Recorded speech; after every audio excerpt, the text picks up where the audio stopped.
Herkese merhaba, kanalıma hoş geldiniz. Bugün yine bir dersleşme günüyle karşınızdayım. Şöyle ki okul bu sene beklediğimden çok daha fazla yoğun geçiyor. Çünkü okul dışında da hazırlandığım birkaç yurt dışı ile ilgili sınav var. Bir yandan okul dersleri, 10. sınıf müfredatı falan bence çok ağır. Bu yüzden bence gerçekten biraz zorlayıcı bir sene oluyor ve artık her akşamım çok dolu dolu ders çalışarak geçmeye başladı. Geçen sene yine ders çalışıyordum ama bu kadar böyle her gün çok yoğun bir şekilde çalışmamı gerektirmiyordu. Hani isteğime göre çalışıyordum. Ama bu sene sanırım sınavlara bırakmamam gerekiyor ve hani konular bu kadar ağır olunca da ben günlük tekrarı asla aksatmamaya çalışıyorum. O yüzden çok böyle daraldım, sıkıştım bu sene. Neyse diyorum ve yine bir okuldan döndüm. Bir okul günündeyiz ve yine ders çalışacağım. Bugünün planını yaptım ama şimdiden sizlerle paylaşmayacağım çünkü gidişata göre değiştirebilirim. O yüzden video izledikçe görürsünüz diyorum. Ve öncelikle neyden başlayacağım derseniz öncelikle matematikten başlayacağım. Şöyle elimde matematik kitabımız var. Biz matematiği Fransızca görüyoruz. O yüzden yani müfredatımız aynı ama Fransızca görüyoruz. Kitabımız farklı sadece. Ben geçtiğimiz hafta birkaç gün böyle okula gidemedim. Hasta oldum falan. O yüzden arada kaçırdığım dersler vardı. Hani onları da bir tekrar etmek amacıyla aslında en baştan, konuların en başından geldiğimiz yere kadar kitaptan tekrar çözmeyi deniyorum. Benim eskiden yani kitabı kendimiz basıyoruz. Onlar bize PDF gönderiyor. Yeni çıktı aldığım için zaten kitabım boştu. Böyle bir yandan da tekrar için değerlendireyim dedim. O şekilde isterseniz hemen matematikten başlayalım.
Evet, matematik çalışmayı bitirdim. Matematik ben geçen sene biraz böyle hafif soğumuştum. Ama bu seneki konular hem daha zevkli hem bence daha kolay. Hem de hani yazdan biraz bakmıştım, biraz temelim de vardı. O yüzden bu üçü birleşince ben bu sene matematik dersine bayağı ısındım tekrardan.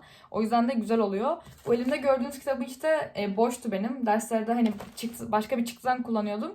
Kitap haline getirince elimde bomboş bir kitap olmuş oldu. O yüzden de tekrar etmek için başladım en baştan çözmeye. Zaten çok fazla konu işlenmemişti ama yine de biraz böyle daraldım arda arda hepsini çözünce. O yüzden şimdilik matematiğe ara veriyorum. Permütasyon çözmüştüm. Tabii sorular Fransızca olduğu için siz ben çözerken anlamamış olabilirsiniz de çözdüğümü. Permütasyon çözmüştüm. Şimdi ara veriyorum. Sırada tarih var.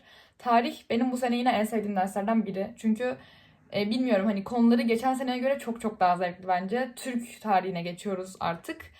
Geçen sene ilk çağlardan falan başlamıştık. Neyse işte bence konular çok çok daha zevkli. Şu ana kadar hani burada da bir ders eksiğim vardı. Çünkü geçen hafta işte bir gün gidemedim okula. Orada birkaç ders kaçırmıştım. Matematikte de öyle olmuştu. Tarihte işte kaçırdığım derslerin bir tekrarını yapacağım. Daha doğrusu hani tekrar kendim bir bakacağım. Sonrasında da en baştan bir not çıkaracağım. Ama not çıkaracağım derken böyle çok büyük bir şey beklemeyin. Elimde şöyle göstereyim. Şöyle not kağıtları var post-it şeklinde. Onlar üzerinden böyle kendime hatırlatma notları alacağım. Biraz karma karışık ama kendim baktığımda konuyu hatırlayabildiğim şeyler olacak. Öyle hemen tarih çalışmaya kaçıyorum ben.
Tarih çalışmayı da bitirdim. Beklediğimden biraz daha kısa sürdü. O yüzden hemen ara vermeden diğer dersime geçiyorum.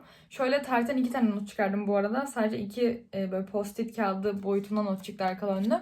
Ama kısa olsa da bana hatırlatacak şeyler dediğim gibi. O yüzden böyle küçük kağıtlara not almayı bence siz de deneyebilirsiniz. Hatta belki odanızda duvarlara asabilirsiniz. Ben coğrafya için öyle yapıyorum. Aklımda kalıcı olsun diye.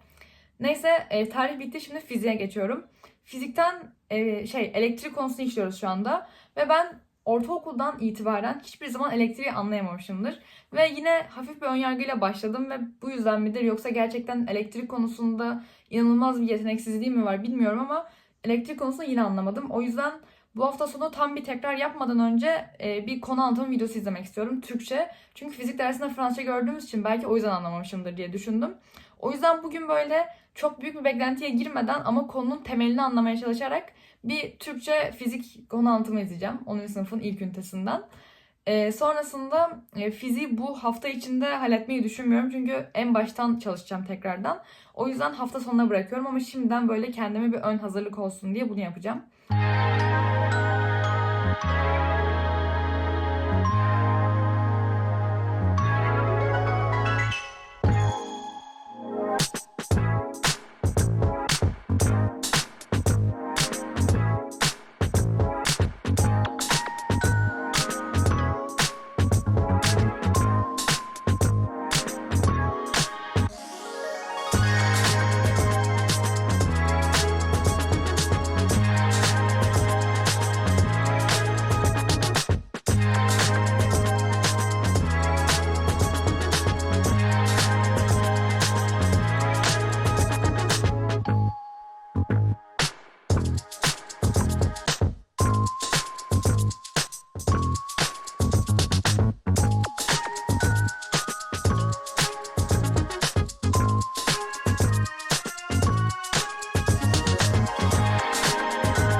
Fizik çalışmayı da bitirdim.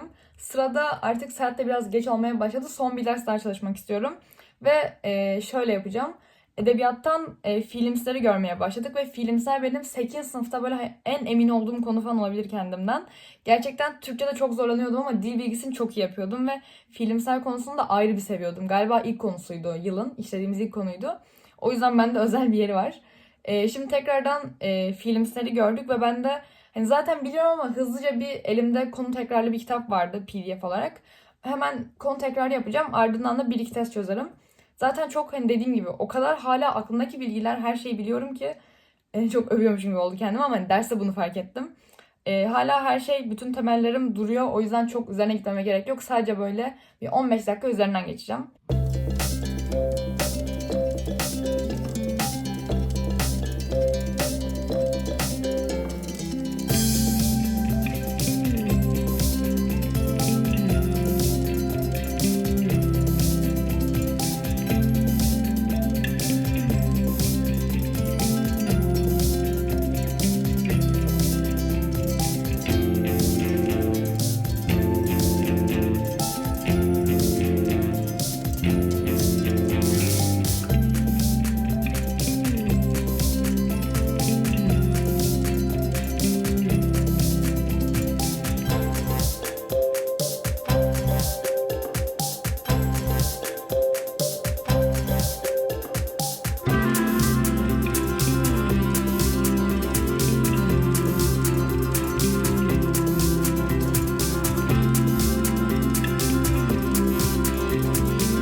Saatin 12'ye yaklaşmasıyla bu ders çalışma gününün de sonuna geliyoruz. Çünkü gerçekten bence fazla çalıştım ve o yüzden de çok uykum geldi ve direkt yatmak istiyorum. O yüzden de size bu videoda burada veda ediyorum. Bugün ne çalıştım? Fizik çalıştım. Fizikten video izledim.